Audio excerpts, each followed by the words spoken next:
I'm Jackson Rudolph with Team Paul Mitchell Karate, and this is your tip of the month, the release.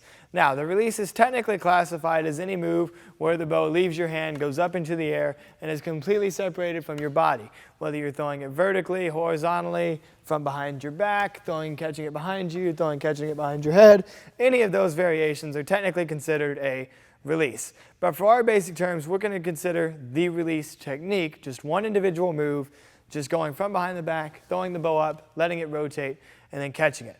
As you get more and more advanced, you'll learn that you can take different angles like the horizontal, maybe even some diagonal angles, working with some different viewpoints like that. But we'll keep it simple for now, just staying in front of us. This move will also be used later on to upgrade to different catch points.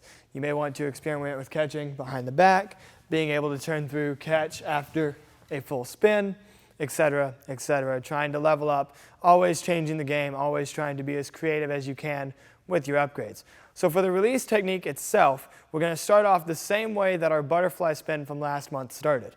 We start off with my left hand out to the left side, thumbs up. I go thumbs down, and then take the bow behind my back. My right hand comes out, and the bow comes all the way to the front. This is where things get different. Whereas with the butterfly spin, I would rotate my palm all the way up and then switch hands. For the release, I'm simply going to let the bow rotate over to my thumb and then push the bow up in the air off my thumb.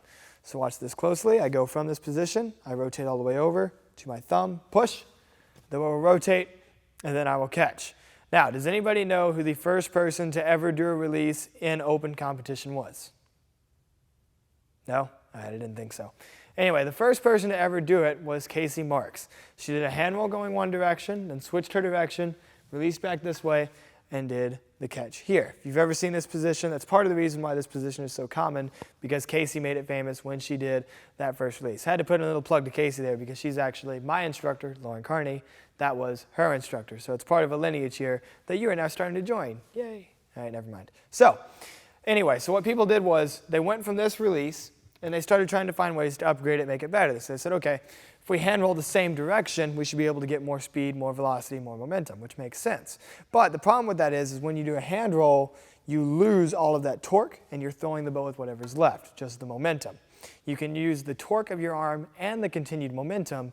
If you come straight from here using a butterfly spin setup, rotate all the way through and let the last part of your hand that the bow touches be your thumb, where you'll push up and then make the catch. Also on your catch, remember you always want to maintain eye contact with the bow and then let the bow simply fall into your hand. Do not try to snatch down at the bow. It's very easy to make mistakes that way. So keep it nice and easy at first, around the back, just basic, nice and easy throw off the thumb into the hand, and you can continue over and over again. As you get more comfortable, begin to add speed.